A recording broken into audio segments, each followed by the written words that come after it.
개혁신앙 새벽기도회 첫째 날 신약성경 302면 갈라디아서 1장 말씀입니다. 갈라디아서 1장 말씀 교독합니다. 제가 먼저 1장 1절을 읽습니다. 사람들에게서 난 것도 아니요 사람으로 말미암은 것도 아니요 오직 예수 그리스도와 그를 죽은 자 가운데서 살리신 하나님 아버지로 말미암아 사도된 바울은 함께 있는 모든 형제와 더불어 갈라디아 여러 교회들에게 우리 하나님 아버지와 주 예수 그리스도로부터 은혜와 평강이 있기를 원하노라. 그리스도께서 하나님 곧 우리 아버지의 뜻을 따라 이 악한 세대에서 우리를 건지시려고 우리 죄를 대속하기 위하여 자기 몸을 주셨으니 영광이 그에게 세세토록 있을지어다. 아멘. 그리스도의 은혜로 다른 복음을 따르는 것을 내가 이상히 여기노라. 다른 복음은 없나니 다만 어떤 사람들이 너희를 교란하여 그리스도의 복음을 변하게 하려 함이라. 그러나 우리가 하늘로부터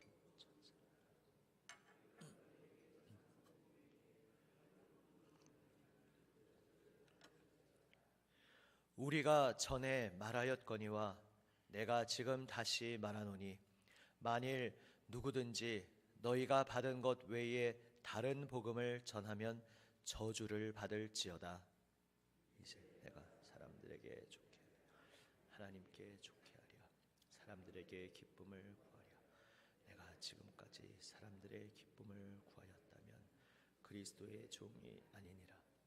형제들아, 내가 너희에게 알게 하노니 내가 전한 복음은 사람의 뜻을 따라 된 것이 아니니라.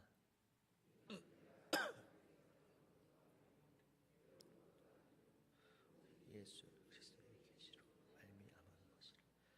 내가 이전에 유대교회에 있을 때에 행한 일을 너희가 들었거니와 하나님의 교회를 심히 박해하여 멸하고 내가 여러 영각자보다 유대교를 지나치게 믿어 내 조상의 전통에 대하여 더욱 열심히 있었으나 그러나 내 어머니의 태로부터 나를 택정하시고 그의 은혜로 나를 부르시니가 그의 아들을 이방에 전하기 위하여 그를 내 속에 나타내시기를 기뻐하셨을 때에 내가 곧 혈육과 의논하지 아니하고 또 나보다 먼저 사도된 자들을 만나려고 예루살렘으로 가지 아니하고 아라비아로 갔다가 다시 다메섹으로 돌아갔노라.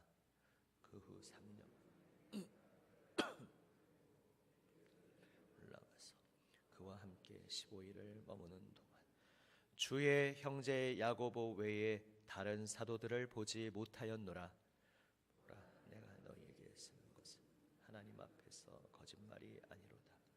그 후에 내가 수리아와 길리기아 지방에 이르렀으나 그리스도 안에 있는 유대의 교회들이 나를 얼굴로는 알지 못하고 다만 우리를 박해하던 자가 전에 멸하려던 그 믿음을 지금 전한다 함을 듣고 나로 말미암아 하나님께 영광을 돌리니라. 아멘. 갈라디아서 개혁신앙을 다시 생각하는 이 주간에 우리가 꼭 묵상하며 그 의미를 다시 새겨보아야 할 중요한 말씀입니다. 지금 사도행전을 수요일에 진행하고 있는데 마침 그 곳에서 얼마 전에 우리가 본 사건과 연결되어 있습니다. 갈라디아 지역은 오늘날로 말하면 터키 반도의 중부에 해당하는 지역입니다. 주 이름입니다. 그러니까 우리나라에 도가 있고 미국 같은 곳에 주가 있듯이 당시 로마 제국에 여러 주가 있습니다. 그 중에 이제 갈라디아 주 지역이 있습니다. 그 갈라디아 지역 중에서 사실상 이 갈라디아서를 쓰는 곳은 보통 그 당시 행정구역으로 말하는 갈라디아 지역의 속할지라도 좀 남부 쪽에 치우친 자리입니다. 하지만 이제 편의상 갈라디아 지역이라 부릅니다. 그곳은 바로 사도 바울과 바나바가 1차 전도 여행 때 방문하였던 비시디아 안디옥, 이고니온, 루스드라, 더베 같은 지역을 포함하고 있습니다. 그리고 얼마 전 사도행전에서도 함께 보았듯이 그 지역에 이제 갓 태어난 이방인들 신자들이 교회를 구성하여 잘 자라고 있는데, 저 유대 지역으로부터 온 바리새파 출신의 자신들이 그리스도인을 자처하지만 예수님의 복음을 제대로 알지 못하는 이들이 이러한 교회들을 시끄럽게 하는 일이 일어났습니다. 할례를 받아야 구원이 완성된다. 예수님을 믿어야 하지만 예수님 믿는 것 위에 더하기 플러스 더 필요한 것이 있는데 바로 할례가 필요하다. 율법의 행위들을 다 지켜야 한다. 이렇게 주장하는 자들이었습니다. 그것이 갓 태어난 갓난 아기인 교회들을 굉장히 혼란스럽게 만들었습니다. 그리고 그 가운데 갈라디아 지역의 교회들이 있었습니다. 이제 사도 바울은 그 혼란에 빠진 교회들을 향하여 참된 복음이 무엇인지 전합니다. 마치 저 중세 때 참된 복음을 잃고 교회가 교회되지 못한 모습으로 방황하고 있을 때, 그러나 겉에 보이는 조직, 제도가 그러했다 뿐이지 그 속에도 살아있는 믿음을 가진 숨어있는 참된 신자들이 많이 있었습니다. 그러나 그 신자들을 인도해야 할 교회의 지도자들은 오히려 복음의 정신을 잃어버리고 엉뚱한 길로 사람들을 호도하고 있었습니다. 그때에 마르틴 루터를 비롯한 종교 개혁자들이 일어났고 참된 복음이 무엇인지 우리가 다시 회복해야 한다 이야기하였습니다. 그리고 그 당시 종교 개혁자들에게 큰 영감을 주었던 말씀이 로마서와 시편이요, 또한 같은 맥락을 하고 있는 갈라디아서 말씀입니다. 오늘 이제 갈라디아서 1장에서 우리가 주목하여 보게 되는 계속해서 반복되는 중요한 표현이 있습니다. 사람들에게서 받은 것이 아니라 하나님에게서 받았다는 이야기입니다. 그것을 강조하기 위해서 사도는 심지어 내가 예수 그리스도를 박해하고 핍박하던 자가 아니냐, 그런데 예수님이 나를 만나 주셔서 나를 은혜로 불러주셔서 사도로 세움 받았는데 사도로 서고 나서 먼저 사도된 자들을 만나려고 찾아가지도 않았다. 물론 그 후에는 만났지만 이제 예수님을 만난 직후의 이야기입니다. 그것이 무엇을 말하고자 하는 것이겠습니까? 지금 거짓 복음을 전하는 자들은 자신들이 예루살렘 교회의 지지를 받는다. 예수님 동생 야고보로부터 온 자들이다. 예루살렘 유대 지역에서 지지를 받는 세력이다. 이렇게 자신들을 내세우고 있었습니다. 물론 그것은 나중에 종교 회의에서, 교회 회의에서 밝혀지지만 거짓말이었습니다. 야고보가 그들을 지지한 적도 없고 예루살렘 교회가 비록 유대적 색깔이 강하지만 그들처럼 할례와 율법의 행위를 구원의 필수 조건으로 주장하지도 않았습니다. 하지만 남의 이름 파는 것이죠. 요즘도 뭐 대통령의 이름을 판다든지 높은 지위를 가진 이들의 이름을 파는 사람들이 종종 등장하지 않습니까? 야고보와 예루살렘 교회의 이름을 팔면서 우리가 주장하는 복음이 진짜다. 너희를 거쳐갔던 사도 바울은 저 예루살렘에서 별로 인정받지 못하는 변두리 같은 그런 작자다. 우리 정통파인 우리의 믿음을 받아들여야 한다. 이렇게 자신들의 자신들의 주장의 근거를 그렇게 내세우고 있었습니다. 그런데 여기서 인상적인 것은 보통 그렇게 되면, 보통 사람 같으면 그들의 거짓말을 밝히기 위해서 내가 얼마나 베드로와 친한지, 내가 얼마나 야고보와 더 먼저 연이 깊었는지, 내가 예루살렘 교회와 어떻게 더 깊은 인연이 있는지 이것을 강조해야 될 것 같은데, 거꾸로 사도는 나는 애초에 예수님을 만난 직후에 바로 그 초반부에는 사도들과 교제도 없었다. 물론 오늘 이 맥락이 아니라 다른 맥락에서 사도 바울이 전하는 복음이 예루살렘 교회가 전하는 복음과 교회를 같이 하고 같은 뿌리에 있다는 것이 굉장히 중요한 것입니다. 그런데 오히려 지금 사도는 오해의 소지가 있음에도 불구하고 그쪽으로 방향을 잡지 않고, 내가 예수님을 만났을 때에 나는 다른 사도들을 만나지 않았다. 나중에 3년 후에야 예루살렘을 방문했을 때도 사도들을 다 만난 것도 아니다 말합니다. 무슨 이야기를 하는 것입니까? 바로 오늘 1장을 시작하면서 보통 그냥 인사말로 시작할 수 있는데, 하나님의 은혜로 사도된 바울이다 이렇게 말할 수 있는데, 갈라디아서에서는 1장 1절에서 특별히 강조를 합니다. 사람들에게서 난 것도 아니고 사람으로 말미암은 것도 아니다. 지금 저 자신들의 복음이 진짜라고 주장하는 그들과 지금 나 사도 바울이 전하고 있는 복음과 어느 것이 진짜인지 잘 생각해보라. 이제 내용적인 승부를 2장에서부터 본격적으로 할 텐데, 그 내용적인 승부를 가리기 전에 그는 먼저 선언하고 있는 것입니다. 너희가 분명히 지금 나와 대화를 시작하기 전에 확실하게 내가 무엇을 말하고자 하는지 분명히 처음부터 알아야 할 것은, 내가 전하는 이 복음은 사람에게서 배운 것이 아니다. 사람으로부터 받은 것이 아니다. 나는 오히려 예수님을 대적하던 자가 아니었느냐. 이런 내가 어떻게 180도 바뀌었겠느냐. 예수님이 나를 직접 만나 주셨기 때문에, 주님이 나에게 직접 복음을 주셨기 때문에, 그 복음이 나를 사로잡고 그 복음이 나를 뒤집어 바꾸어 놓았다, 변화시킨 것이다. 내가 여러분에게 전하는 복음은 바로 주님으로부터, 하나님으로부터 직접 받은 복음이고, 내가 사도로 된 것도 하나님께서 직접 임명하신 것이다. 예루살렘 교회가 임명한 것도 아니다. 이것을 말하고 있습니다. 그래서 내가 전하는 복음, 이 참 복음 외에 다른 복음을 전하는 자에게 사도는 매우 강하게 대적하고 있습니다. 다른 복음이라고 말하면 우리가 혹 오해할 수도 있지 않습니까? 아, 그래? 바울이 전하는 복음도 있고 또 다른 여러 종류의 복음도 있구나, 이렇게 혹 오해할까 싶어서 7절 말씀에서, 6절에서는 다른 복음이라고 표현했지만 7절에서 부연 설명을 합니다. 다른 복음이 있다는 게 아니다. 여러 가지 종류의 복음이 있다는 게 아니다. 오직 참 복음은 하나인데, 내가 지금 다른 복음이라고 말하는 것은 가짜 복음, 짝퉁 복음, 거짓 복음을 말하는 것이다. 그리스도의 복음을 변질시키는 썩은, 변질된 그러한 거짓을 말하는 것이다 말합니다. 그러면서 그러한 거짓 복음을 설파하고 전하는 자는 저주를 받을지어다. 설령 그것이 먼저 복음을 전했던 우리라 혹시 변질되어서 그런 거짓 복음을 우리라 할지라도 하나님으로부터 저주를 받을 것이고, 심지어는 천상적 존재로 대표라고 말할 수 있는 천사라 할지라도 거짓 복음을 전한다면 하나님으로부터 저주를 받을 것이다 말씀하고 있습니다. 제가 알고 있는 어떤 목사님은 여기서 저주를 받는다는 이 표현을 언급하면서 사도 바울이 여기서 성숙하지 못했기 때문이다, 이런 식으로 푸는 것을 들은 적이 있습니다.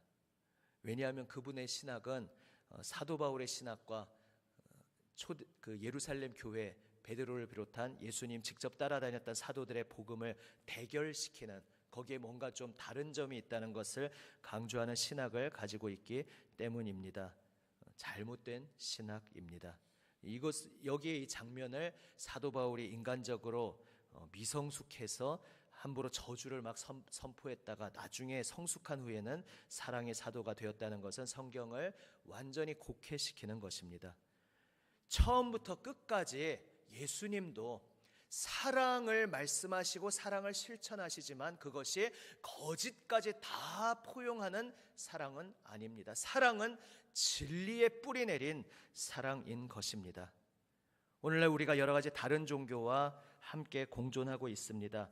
다른 종교에도 구원이 있다고 우리는 말할 수 없습니다. 그러나 다른 종교에 서 있는 이들은 아직 진리를 찾지 못하고, 그러나 그 종교의 길에 서 있다는 것은 무언가 나름대로 신을 추구하고 진리를 추구하고 어떤 세상의 정욕을 뒤로하고 무언가 깨끗한 것을 찾으려는 선한 열심이 있는, 물론 완전히 사이비 같은 종교도 있지만요, 그냥 좀 고매한 그러한 종교인들은 그러한 선한 열심이 있다는 것은 우리가 인정할 수 있습니다. 그래서 긍휼의 마음으로 그들의 주장을 받아들이는 것이 아니라 함께 할 수는 있습니다. 하지만 그리스도의 복음을 변질시키는 자들, 흔히 쉽게 말해서 그것을 우리가 이단이라고 말하죠. 타 종교와 다른 이단은 지금 사도 바울은 저주를 받을지어다라고 단호하게 말하고 있습니다. 그 비유하면 이런 것과 같습니다. 그냥 내 옆집 아저씨는 신경을 쓸 것이 없습니다. 그런데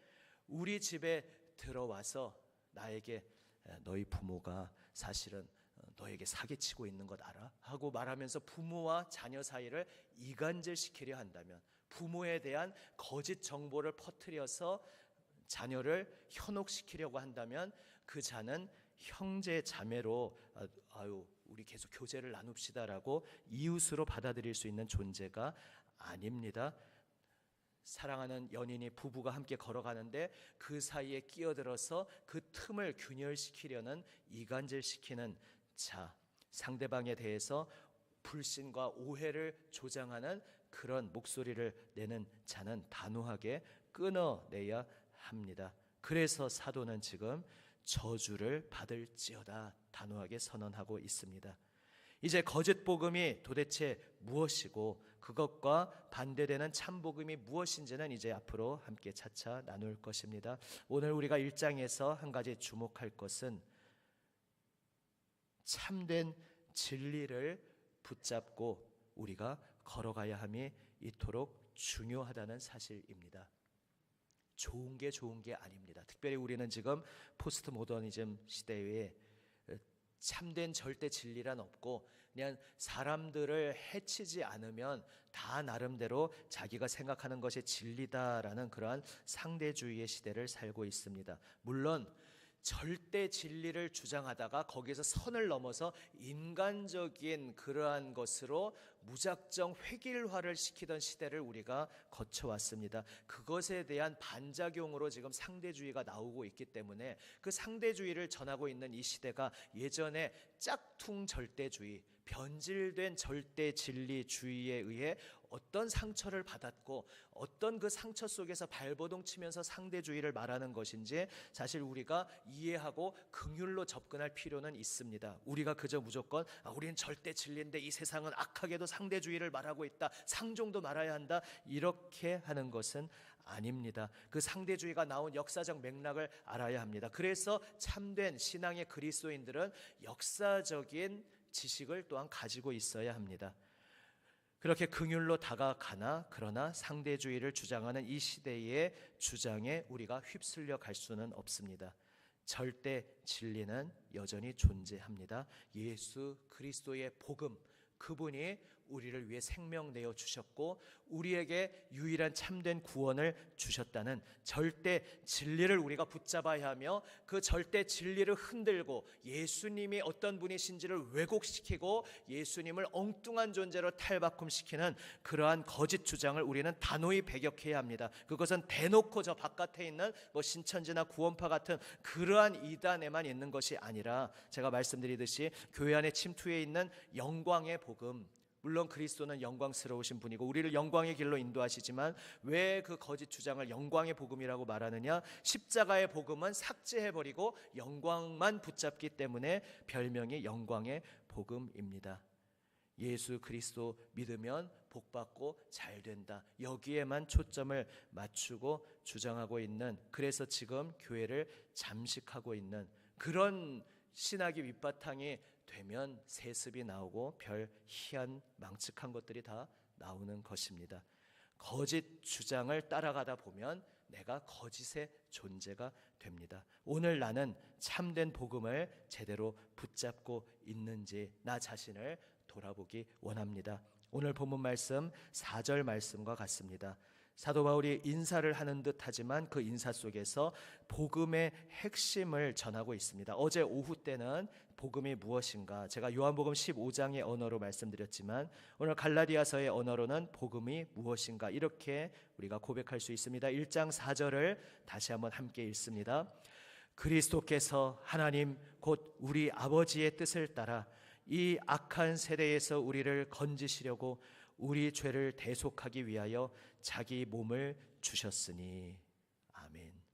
복음은 그리스도께서 우리를 이 악한 세대에서 우리를 건지시려고 자신의 몸을 주셨다라는 것이 복음입니다. 이 말 안에 많은 의미가 들어 있습니다. 지금 그것을 하나하나 일일이 풀지는 않지만 그냥 한마디씩 툭툭 말씀드리면, 우리를 건지시려고, 악한 세대에서 우리를 건지시려고, 우리 죄를 대속하기 위하여 자기 몸을 주셨다. 다시 말해서 우리가 이 세상의 모든 악한 길에서 내 마음을 괴롭히는 내 속에 더러운 죄악에서 나를 건지고 나를 변화시키는 것은 나 자신이 아니라는 것입니다. 나를 구원하실 수 있는 분은 오직 예수 그리스도, 그분 한 분밖에 없다는 것입니다. 이 세상에 다른 존재가 누가 있겠습니까? 나를 위해서 자기 몸을 드린 존재는 예수 그리스도 외에는 그 아무도 없습니다. 고매한 진리, 철학, 사상을 설파하는 많은 종교적, 철학적 스승들이 있었으나, 그러나 우리의 죄를 대속하고 건질 수 있는 것은 우리의 죄값을 치르고 우리의 죄를 짊어지시고 대신 죽으실,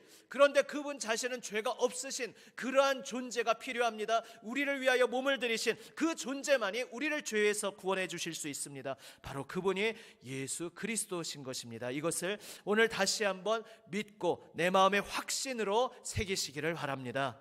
아멘. 우리 죄를 대속하기 위하여 자기 몸을 내어주신 그 주님으로 인해 우리는 이 자리에 서 있습니다. 그래서 사도 바울이 또 중간에 자기 자신의 입장을 말하는 듯 하지만 거기에 또 복음을 함께 묶어서 말하고 있습니다. 오늘 본문 15절 16절에 보시면 이렇게 그는 고백합니다. 제가 15절 16절을 다시 한번 읽습니다. 그러나 내 어머니의 태로부터 나를 택정하시고 그의 은혜로 나를 부르신 이가 그의 아들을 이방에 전하기 위하여 그를 내 속에 나타내시기를 기뻐하셨을 때에 내가 곧 혈육과 의논하지 아니하고. 아멘. 주어가 내가 아니라 주님이십니다. 내가 지금 예수님을 믿게 되고 내가 지금 예수님의 사도로 살아가고 있는 것 다 무엇 때문이다? 내가 어머니의 태에 있을 때, 내가 아직 아무것도 하지 않을 때에, 아무것도 알지 못할 때에 거기에서부터 나를 택정하시고 은혜로 나를 부르신 주님의 은혜로 인하여 내가 예수님을 믿게 되었고 구원받게 되었다는 것입니다. 내가 사도로 지금 살아가고 있는 것도 하나님께서 내가 저 바울을 택하여 나의 아들을 이방에 전해야겠다 하시면서 바울에게 그 아들을, 예수 그리스도를 알리시고 나타내시기를 기뻐하신 하나님으로 인하여 내가 사도로 세움받았다는 것입니다. 오늘 우리의 모습도 마찬가지입니다. 내가 지금 어떠한 가정, 어떠한 일터, 어떠한 삶의 자리에 서 있든지 간에 내가 그것에 감사할 수 있는 제목이 있다면 그 내가 모든 서 있는, 사실은 내가 감사를 미처 느끼지 못할지라도 내가 호흡하고 살아있다는 그 자체가 나를 위해 생명 내어주시고 나를 부르시고 나의 인생길 한 걸음 한 걸음을 인도하고 계시는 나의 주님의 은혜로 인한 것임을 오늘 다시 한번 명심하시고 기억하시기를 바랍니다. 세상에 태어난 아기가 자기 홀로 잘 자라는 법은 없습니다.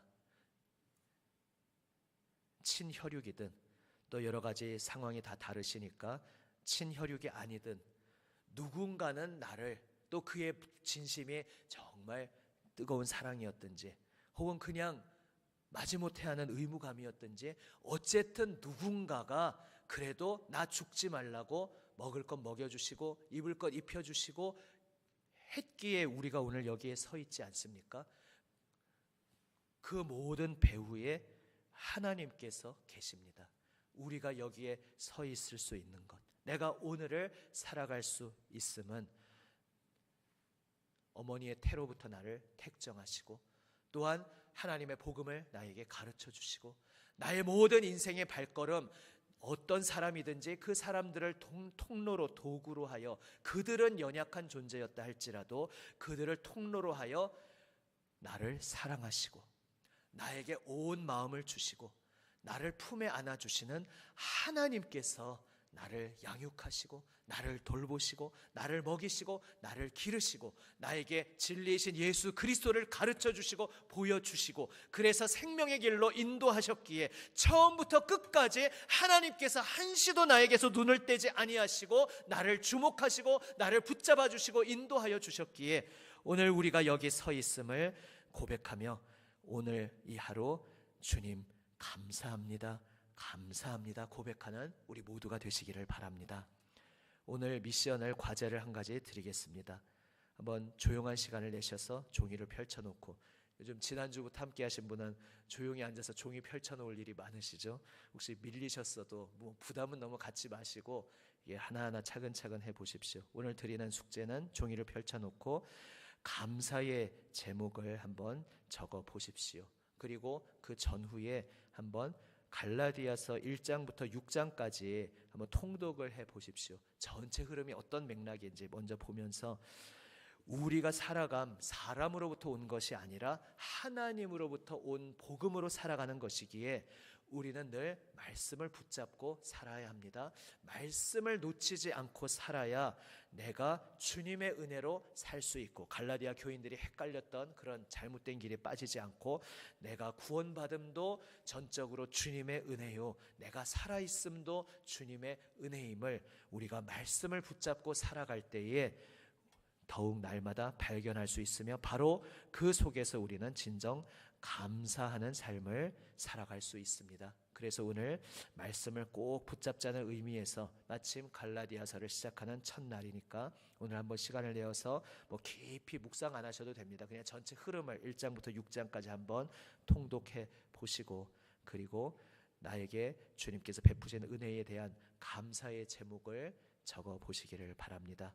내가 오늘 하루를 살아감 나의 모든 생명이 오직 끝까지 나를 지키시고 처음부터 여기까지 나를 지켜보신 주님의 은혜로 인한 것임을 기억하며, 주님이 나를 이토록 사랑하시니, 주님이 나를 이토록 놀라우신 은혜로 처음부터 끝까지 나를 붙잡고 계시니 감사할 것밖에 없습니다 고백하며 이 하루도 기쁨으로 살아가는 저와 여러분 우리 모두가 되시기를 우리 주님의 이름으로 축원합니다. 아멘. 기도하시겠습니다. 한번 우리 자신의 고백으로 한번 기도하고, 그리고 제가 마침 기도하겠습니다. 주님께서 은혜 주심을 감사합니다. 주님께 감사의 고백하는 기도, 그리고 주님, 이 헷갈리는 세상 속에서 더욱 말씀으로 굳건히 서서 참 진리의 길을 걸어가며 진리의 뿌리 내린 사랑과